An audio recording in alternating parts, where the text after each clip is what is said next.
নমস্কার। তো ফাইনালি দেখে আসলাম পাটুলিগঞ্জের পুতুল খেলা, যেটাকে ডিরেক্ট করেছেন শুভঙ্কর চট্টোপাধ্যায়। তো কেমন হলো সিনেমাটা?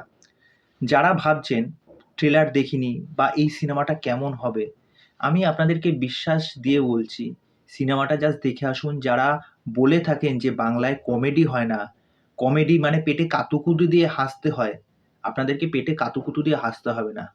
আপনি ফার্স্ট টু লাস্ট আপনি হেসে কুল পাবেন না। এর আগে একটা সিনেমা এসেছিল জিদ্দার বুমেরাং। বুমেরাংয়ের তো আপনারা কিছু পোর্শন হেসেছেন।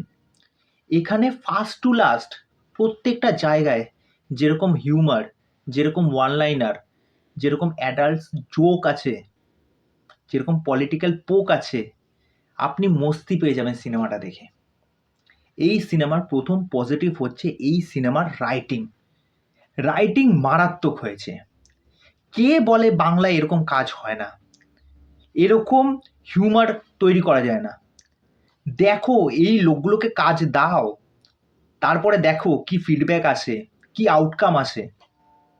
আমি তো থরলি এনজয় করেছি।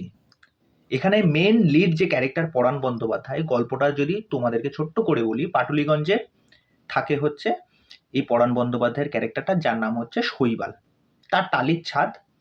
এবার সে ওইটাকে নিয়ে আফসোস করে যে টালির ছাদ, এটাকে যদি একটা পাকাপাকিভাবে ছাদ করতে পারতাম, এটা তার একটা স্বপ্ন, ইচ্ছা। এবার তার একটা ছেলে রয়েছে যে কাজকর্ম কিছুই করে না, অকম্মার ঢেকি। ওকে, সে হচ্ছে পুতুল খেলা দেখায়। এবার এই ছেলেটার সাথে পরিচয় হচ্ছে অন্য একটি গ্রামে দিতিপ্রিয়ার সাথে। কিভাবে পরিচয় হচ্ছে সেটা সিনেমা দেখলে আপনারা বুঝতে পেরে যাবেন।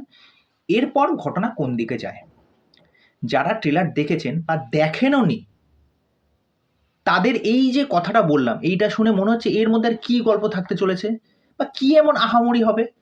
কিন্তু এইটাকেই এমন হাস্যরসে লেখনের মাধ্যমে নির্দেশক তুলে ধরেছেন, দেখবার মতো। ফার্স্ট যে ক্যারেক্টারটাকে নিয়ে কথা বলতে হয়, ওয়ান অ্যান্ড অনলি পরাণ বন্দ্যোপাধ্যায়। এই বয়সে এসে লোকটার যে হিউমার আমরা দেখতে পাচ্ছি, যে অ্যাক্টিভিটিগুলো করছে, তার কথাবার্তা, ওই যে এটা খ্যাঁচ মেরে একটা কথাবার্তা বলে না, ছেলেকে রীতিমতো খুঁচিয়ে খুঁচিয়ে কথাবার্তা বলছে, সেইগুলোর মধ্যে মজা আছে। ছেলেকে বলে যে তুই রাত বেরাত জেগে এই সমস্ত বই পড়িস, তোর বিয়ে হবে কি করে, তুই এইসবেই মগ্ন। মানে ওই জায়গাগুলো না মারাত্মক রকমের হিলেরিয়াস, মানে অ্যাডাল্ট জোক ওখানে যে পরিমাণে আছে না, আপনার হাসতে হাসতে মরে যাবেন। এখানে পরাণ বন্দ্যোপাধ্যায়ের ক্যারেক্টারটার নাম হচ্ছে শৈবাল। একটা জায়গায় বাজার করতে যাবে, বাজার করতে যাওয়ার সময় তার চটিটা ফ্যাট করে খুলে গেছে। এইবার বাইরে দিয়ে মুচি যাচ্ছে, মুচিকে ডেকে নিয়ে এসে চটিটা সারাই করছে। এবার সারাই করতে আসার সময় বাড়ির বাইরে দেখছে তার যে নামের ফলকটা শৈবাল, তো শৈবাল থেকে সইটা উঠে গেছে। এবার তাহলে কি পড়ে থাকলো? মানে এরকম এরকম জিনিসপত্র আছে সিনেমা জুড়ে। আর এখানে ওয়ান লাইনারগুলো যা আছে না, আপনারা হেসে মরে যাবেন। রজতাভ দত্তর এখানে একটা ক্যারেক্টার আছে। ওকে, রজতাভ দত্তর ক্যারেক্টারটার নাম হচ্ছে সুবোধ মাল। এবার রজতাভ দত্ত যেহেতু এখানে একটা পলিটিক্যাল ব্যাকগ্রাউন্ড থেকে, সে একটা স্টেজে যাচ্ছে, সেখানে একটা বার্ষিক প্রতিযোগিতা কিছু হচ্ছে। সেই জায়গাটার নাম হচ্ছে, মানে সেই সংঘটার নাম হচ্ছে দিশেহারা সংঘ। এখানে একটা চায়ের দোকান আছে যেখানে সোহম চা খেতে যায়, সেটার নাম হচ্ছে ভোলা চায়ের দোকান, ভোলা যায় না। সোহমের একটা বন্ধু আছে যে ট্যাক্সি চালায়, তার ক্যারেক্টারটা দেখবেন। ওকে, তারপরে এখানে পলিটিক্যাল পোকগুলো আপনাদের আমি কয়েকটা নোট ডাউন করেছি, সেগুলো বলি।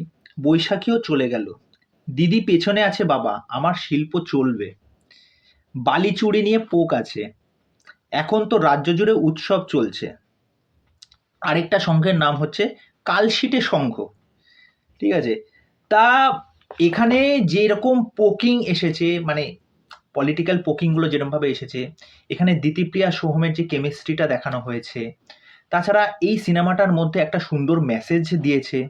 এখানে প্রত্যেকটা ক্যারেক্টারকে না ইকুয়াল জায়গা দেওয়া হয়েছে, সেটা সোহম হোক, পরাণ বন্দ্যোপাধ্যায় হোক, দিতিপ্রিয়া হোক, রজতাভ দত্ত হোক, অন্যান্য যারা সাপোর্টিং কাস্ট আছে। এই সিনেমার মধ্যে আমার একজন চেনা পরিচিত বন্ধু আছে আমার এখানে চাকদার, যে হচ্ছে দিতিপ্রিয়ার বান্ধবী রোল অভিনয় করেছে, পৃথা। ওর ভিডিওটা আমি শর্টসে দিয়ে দিচ্ছি, তোমরা সেই শর্টসটা অবশ্যই দেখো, দেখে তোমাদের মতামত জানিও। তো ওভারঅল এই সিনেমাটা একটা প্যাকেজ, সত্যি প্যাকেজ। আমি তাদেরকে হাইলি রেকমেন্ড করব এই সিনেমাটা দেখে আসুন। আপনারা একবার কেন, আপনার দুবার যেতে ইচ্ছা করবে। তা এই হলো আমার মতামত। তা যারা এখনো দেখে আসেননি তারা দেখে এসে নিজেদের মতামত কিন্তু অবশ্যই জানাবেন। তো চলো আজকের ভিডিও এখানে শেষ করছি, পরবর্তী ভিডিওতে আমার দেখা হচ্ছে, বাই।